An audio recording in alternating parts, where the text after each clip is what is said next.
Hujambo mpenzi msikilizaji na karibu Radio 47, hapa ndipo. Leo hii unaungana na si wanahabari toka chuo cha Nairobi Aviation, na leo hii tumekuandalia mjadala ambao tunaenda kuangazia mapenzi na mahusiano.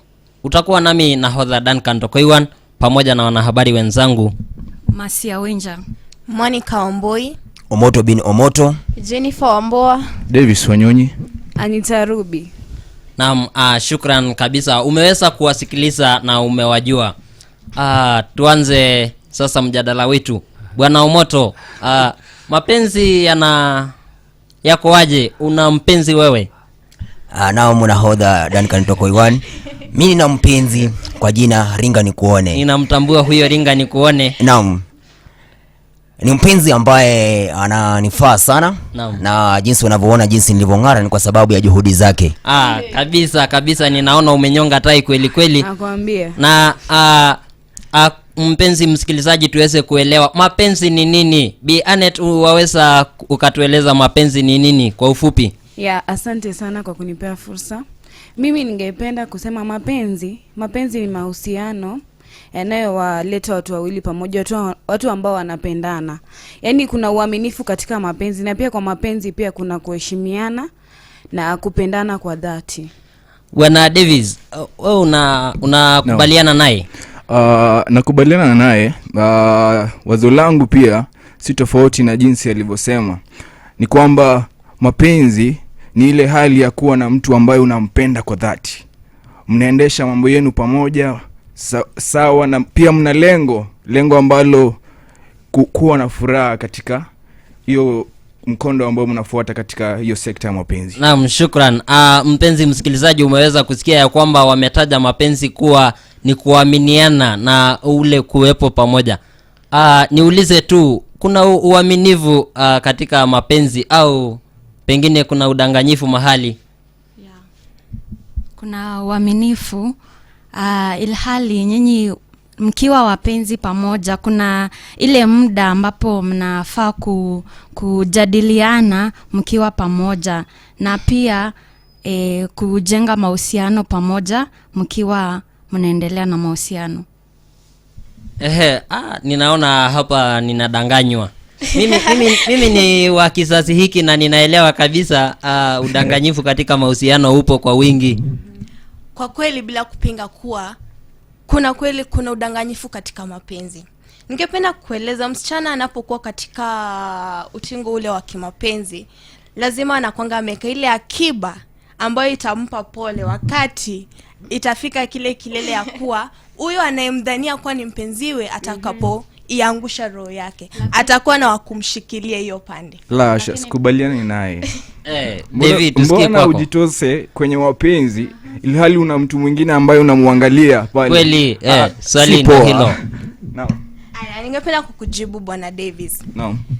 Naweza jitosa katika ile lengo ya kimapenzi, lakini sina ile uhakika ya kuwa ninayesema kuwa ni mpenzi wangu anayesema kule nje pia mimi ni mpenzi wake. Labda hanipi ile 50% ninayompa mimi. Kwa hivyo lazima udanganyifu uwe. Wezi nieleza kuwa ninapomuona mtu mpenzi wangu akiwa kwenye simu kila wakati harungi na msichana mmoja, lazima awe na yule kichuna amemweka kama side hustle. Uongo. Kwani haumwamini huyu mwenzako? Haumwamini? Mapenzi ni kuaminiana. Haumwamini? Kwa nini ajitoze kwa mapenzi ilhali anamjaribu mpenzi wake? Swali ndio hilo. Lazima tukue na pale ile safe keep ya kupata kapesa. Mnaelewa, hela ndio kila kitu. Na kwa mmoja unaingiza ndani, ingine iko kando.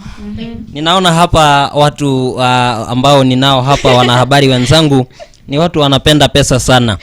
Na niulize tu swali kulingana na hilo. Ni vyema kuwa na ile hali ya wanaume kutumia pesa yao kwa wapenzi, na pengine wapenzi wakati mwingine wanapowatembelea wachumba wao au wanaume kuwafanyia kazi zile zao kama kuwafulia nguo, kuwafanyia kazi za nyumba, ni vizuri?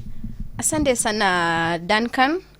Kulingana na mimi ni vizuri. Hile wanaume, kama uko na mpenzi wako, uko na kichuna wako, ni vizuri kutumia hela zako kwake. Ni vizuri kumweka ile hali yenye inafaa.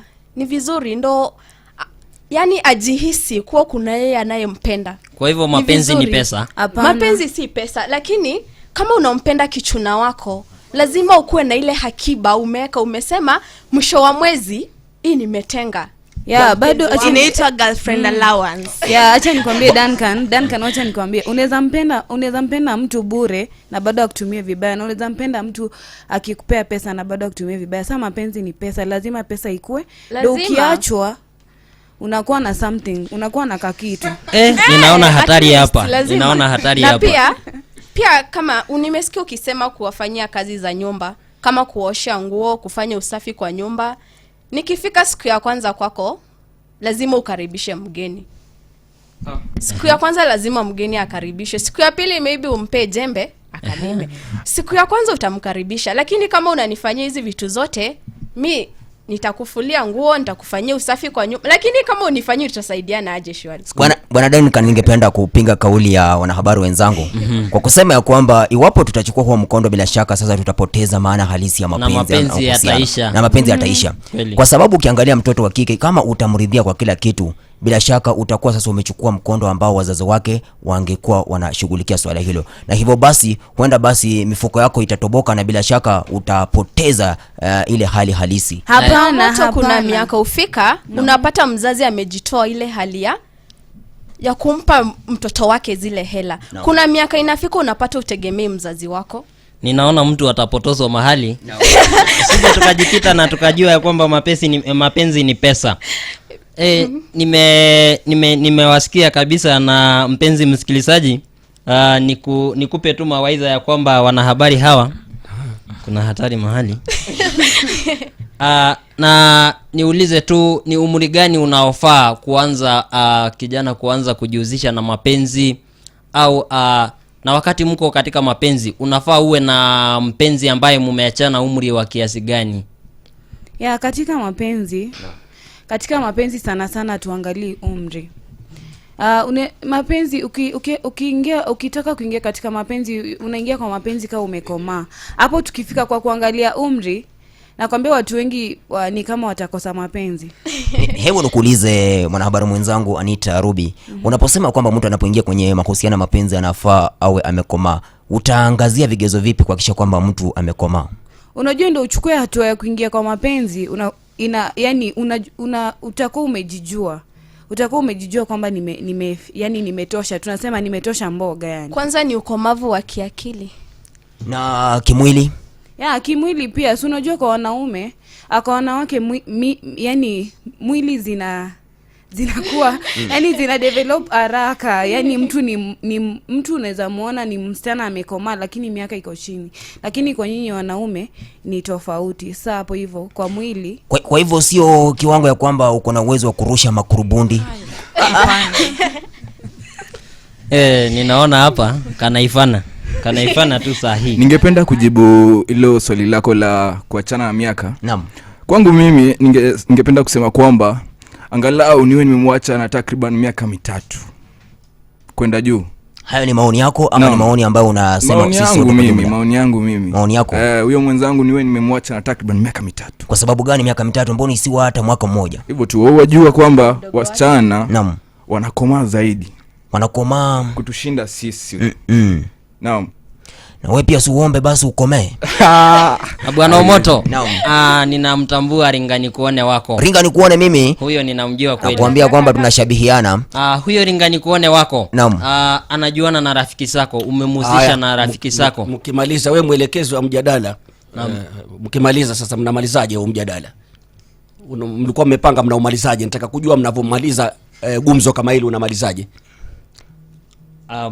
Kwa kutoa ushauri na maoni ya mapenzi. Maliza, mimi nataka nione unavomaliza. Niweze kujua kama ni vyema kuhusisha marafiki katika mahusiano na mapenzi. Kwa namna moja ama nyingine nitasema kwamba ni vizuri kuhusisha rafiki, tena si vizuri kwa kutegemea wale ambao unahusisha mpenzio ama unamuelekeza mpenzio kwa marafiki. Manake kuna marafiki wengine pia ni hasidi kiwembe, huenda pia wakakuchimbia chini kwa chini na wakakuacha ukiwa hoi. Ya pia mimi naweza sema si vyema kuwahusisha marafiki katika mapenzi. Mahusiano ni ya watu wawili. Kama ni lazima uwahusishe marafiki, wahusishe yani ile kijuujuu. Wasijue kila kitu kuhusu mahusiano yenu kwa sababu wataletea kugombana, wataletea masengenyo, vitu vingi ambavyo vitaletea nyinyi mkosane. Yangu ni kusema kuwa warafiki ni wanafiki. Warafiki? Kiswahili gani hicho warafiki? Warafiki ni wanafiki. Unaongea Banyamlenge. Na ningeweza pia kuongezea kama kuna yule rafiki unayemwamini pia unaweza mwambia sababu ni kuwa mambo hutokea, unaweza pata wamekuumiza mahali na labda unaweza pa umekuwa injured. Unataka kusema umejeruhiwa sawa. Mpenzi msikilizaji, natumai unaendelea kupata maoni ya wanahabari wenzangu na nikuwafahamisha ya kwamba uamuzi ni wako. Wewe ndiye utakayeamua kwamba utaendeleza mapenzi yako na mahusiano kwa mkondo upi. Swali langu kwa wanahabari wenzangu, kuna kitu vijana wa siku hizi tunaita mechi. Muda umemalizika. Naam. Nataka ufunge mjadala. Nikimalizia na mnamaliza na mechi? Naam. Kwa hiyo mmetoka kwenye gumzo mwaingia mechi ama mnamalizaje? Siwaelewi. Mechi iko kwa gumzo. Mnataka kucheza mechi nyie? Wajua mwanishangaza, naona mmekuja wawili. Sasa tuingie kwenye mechi. Na pia hiyo mechi iko mbashara. Hapa hii tunazima mic. Mechi inachezwaje? Live. Kwa hivyo wanahabari wenzangu, mechi ni muhimu katika mahusiano. Mechi ni muhimu katika mahusiano. Kwa sababu italeta uaminifu na ile mapenzi kukua tight, yani mapenzi kushikanika. Mechi ni muhimu katika mahusiano kwa sababu bado unaweza ukimfurahisha mwalimu sako. Ukiingia kwa mahusiano na ile mafikira ya kwamba ati nikienda juu ya mechi nitaachwa, na bado nikienda bila mechi nitaachwa. Utaachwa bado. Kama tu ni wakati wako wa kuachwa utaachwa. Na kama sio wakati wako wa kuachwa pia hautaachwa. Sasa na ukiachwa unaachika. Ndio hiyo sasa. Chambilecho daktari Ofweneke kwenye chemba. Wacha niongezee. Kwa wale wafahamu, mechi ni ile tendo la ngono. Mimi kwangu ninapinga. Na pia kupinga kwangu inalingana na wapenzi wawili. Kuna yule atakuwa sawa mkitenda hilo tendo, na kuna yule atakuwa sawa.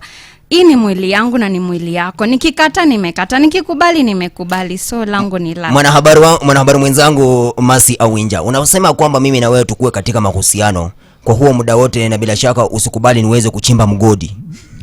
Mimi siwezi kubali. Labda wakati wangu wa kufanya hilo halijafikia. Haujatimia, si ndio? Lakini unajua kwamba wakati wa kuchimba mgodi sasa ndio tunapata mbingu zinafunguka. Lakini mimi nina swali. Kwani tukifanya hilo tendo, kwani ndio changio kwamba utanipenda zaidi? Ndio uaminifu na kufanya mwili wangu uweze kutokwa na asali. Lakini moto ufahamu kwamba chofya kumaliza buyu la asali, lakini ndio hivyo. Ndio hiyo umesikia.